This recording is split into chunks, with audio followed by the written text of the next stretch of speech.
Welcome back to The Wall. Today's lesson. Some women scream, "I don't need a man," until their husband actually leaves. Now, the superiority speech is worthless and reality is hitting hard. Let's break down some divorced women who just can't handle being dumped. Before we dive in, smash that like button and subscribe. We're racing to 150K subscribers before March, and you can help make it happen.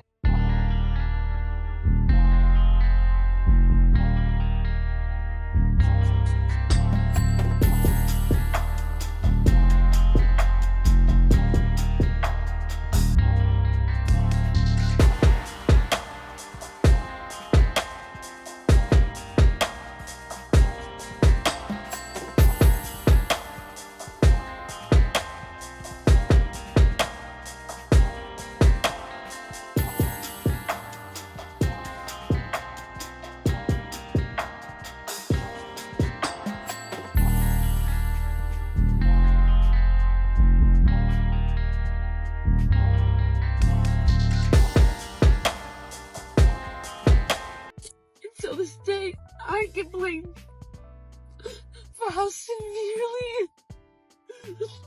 severely he screwed my life up.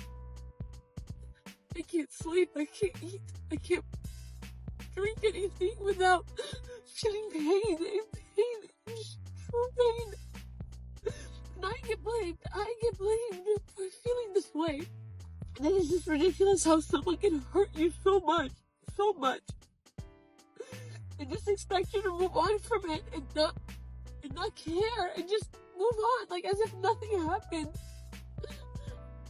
And I will never wish this pain on anyone. Oh, boo-hoo! Let me play a sad song for you on the world's smallest violin. Everything revolves around her pain, her suffering, her tragedy. But what about him? Where is his side of the story? Where is the context of what really happened? When a man leaves or makes a decision that doesn't benefit the woman, he automatically becomes the villain. It doesn't matter what led him there. It doesn't matter if he also suffered, if he was also broken, if he was also hurt. The only thing that matters is how she feels. The worst part is that now she seeks validation instead of accountability. Because in this narrative, the man never has legitimate reasons. He is always the culprit, and she is always the victim. I'm 24, single mom of two, and I just lost everything. Hi, my name's Bria. Nice to meet you. That was me about 3.5 years ago. Went through a very, very ugly divorce, walked away with absolutely nothing but my two precious children, and I'd do it all over again. So, little bit about me. I was a very successful destination wedding photographer and built my business from the ground up. I ended up buying a beautiful horse property house to raise my children at, and realized that the person I was with was not the person that I should be spending my life with. So I decided to file for divorce. Well, me being me, having a huge heart of gold, I decided my money was our money, and he decided his money was his money. So I opened a joint bank account that had all of our money in it. I paid for the down payment of the house. Girls, learn from me and do not make my mistake. So, when I decided to leave, he decided to take everything. I left with absolutely nothing to my name. I left in a U-Haul. I moved from California to Florida in a U-Haul. And no car, because he wanted to make sure all the cars were in his name and not mine, aka power.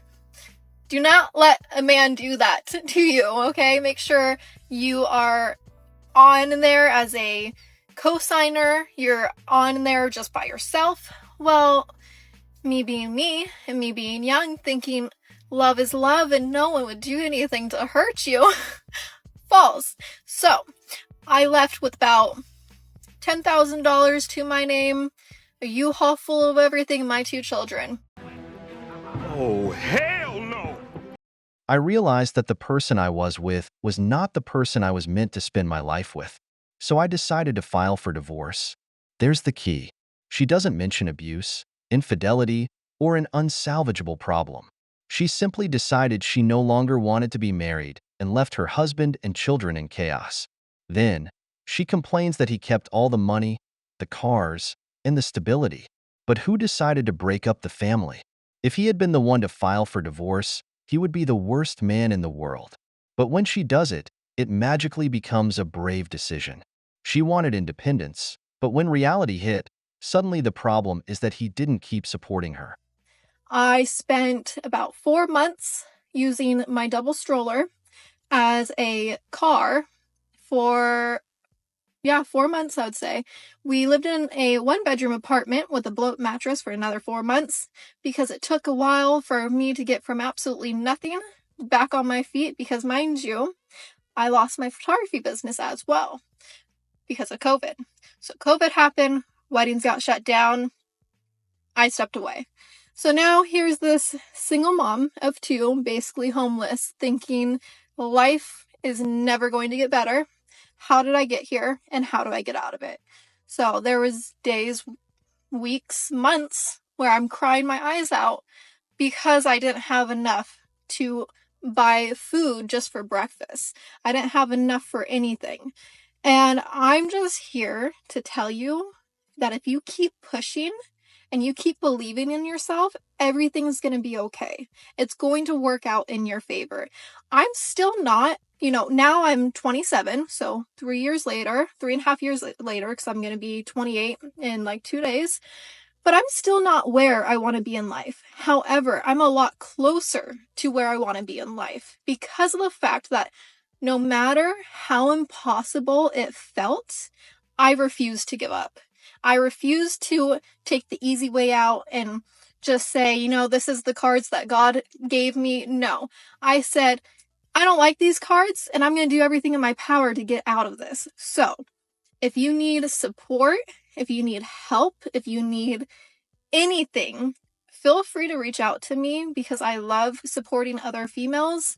If you need a job, I'm hiring. I will give you a job. Like literally anything that you need, I will help you with because I've been there and I had absolutely no one and it sucked. So this is just your reminder to keep going no matter how hard it gets. I spent about 4 months using my double stroller as a car. Of course, because chasing her happiness was more important than giving her children stability. They lived on an air mattress because mom decided that her personal fulfillment was worth more than her family's security. Now, after dragging her children into ruin, she sells the story as one of overcoming adversity. But what about the damage she caused? There's no mention of what her children lost, of how the separation affected their lives. Everything revolves around her, her struggle, her story. She destroyed her family over a whim, and now she expects applause for making it through. So the other day, my husband, who I've been married to for 17 years, but am now going to be divorcing, told me that marrying me was the biggest mistake he's made in his life. And I responded to it with like sarcasm and kind of snark, like me, like marrying me, I'm the biggest mistake that you've ever made. Because that's how I usually have responded to those types of comments that he makes over the years. But later on, afterward, I kind of sat in my room and I actually cried. I cried about it, like sobbed, actually. And I thought to myself that this is actually a good sign because I have spent so many years in our marriage listening to comments like that. You've ruined my life. You took all my money. You're the worst person.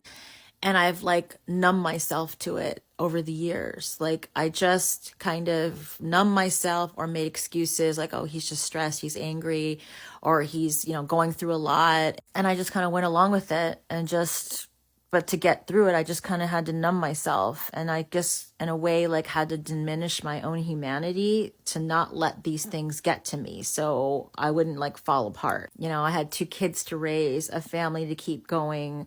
Like I couldn't afford to be hurt. You know what I mean? Now that I don't want to be married anymore, I am really telling myself that it's time for me to reclaim my humanity And that means that there's going to be things that are going to be said to me that are going to hurt me. And I'm going to go ahead and like absorb that hurt. I'm going to feel the feelings. I'm not going to make excuses. I'm not going to intellectualize. I'm just going to feel it. Let my emotions freely flow. And if that means I cry, I cry. If that means I get angry, I get angry. I'm going to feel again. I'm going to be a human being again. And that's probably one of the things I'm looking forward to in this entire process is I just want to be a person again. 17 years of marriage, and the only thing that matters is how she felt. But she never says what she did. Was she really an exemplary wife? Or does she just expect him to remember her fondly, no matter the damage she may have caused? Her husband told her that marrying her was the biggest mistake of his life. A statement like that doesn't come out of nowhere. If he says she ruined his life, took his money, and was the worst person, why doesn't she talk about what led to that point? Maybe he's better off without her, but she never mentions that because in her story, only she matters, only she suffers, only she deserves empathy. So, just to be totally transparent with y'all, I've been feeling like these little pockets of sadness lately, like throughout my day. Like, it'll just be like, oh, do you remember you and your ex used to do this? Or like, oh, do you remember? And it's frustrating because I feel like I'm past that point of like, I don't know. I don't feel like I'm past any point, honestly. I'm just trying to let healing come and go. But something I saw on TikTok last night, it was like a quote, and it talked about how you don't just let go once. You let go again, and then again, and then again, and then again. And that really helped me. Like, it's talking about how you let go when you see their favorite soup on sale and you don't buy it. Like, you let go when you, like, it's the anniversary of, you know, something with them. You let go when like you see something that they used to love or whatever it may be. And I don't know, that made me feel like honestly just a lot better because I want to remind y'all that it's okay to be sad. I think I'm very much type A, so I'm very like, I want to be over this. Like, it's this, like, it's been 3 months, so it's this. It's been 6 months, but it's not like that. It's so it's just okay to be sad. It's okay to give yourself grace and, you know, don't stay in that sadness, but it's okay to have moments of sadness. And I want to remind you that. So just know that I'm always here for you, and it does get better, but also allow yourself to feel your feelings. Cocaine is a hell of a drug.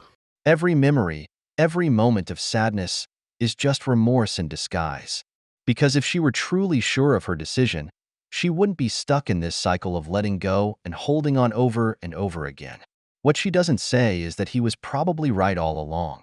Back then, she ignored his warnings, dismissed his efforts, and now, after he's gone, she realizes what she lost. But of course, instead of admitting it, she turns it into a healing process to keep justifying her own choice. That's it, but now, let's hear your opinion. If leaving him was the best decision, why are the kids worse off? And if he says she ruined his life, was he right all along? Leave us your opinion in the comments. Let's see what you think about it. If you like the video, don't just watch it, be part of the movement. Hit the like button, subscribe to The Wall, and hit the notification bell so you never miss a video.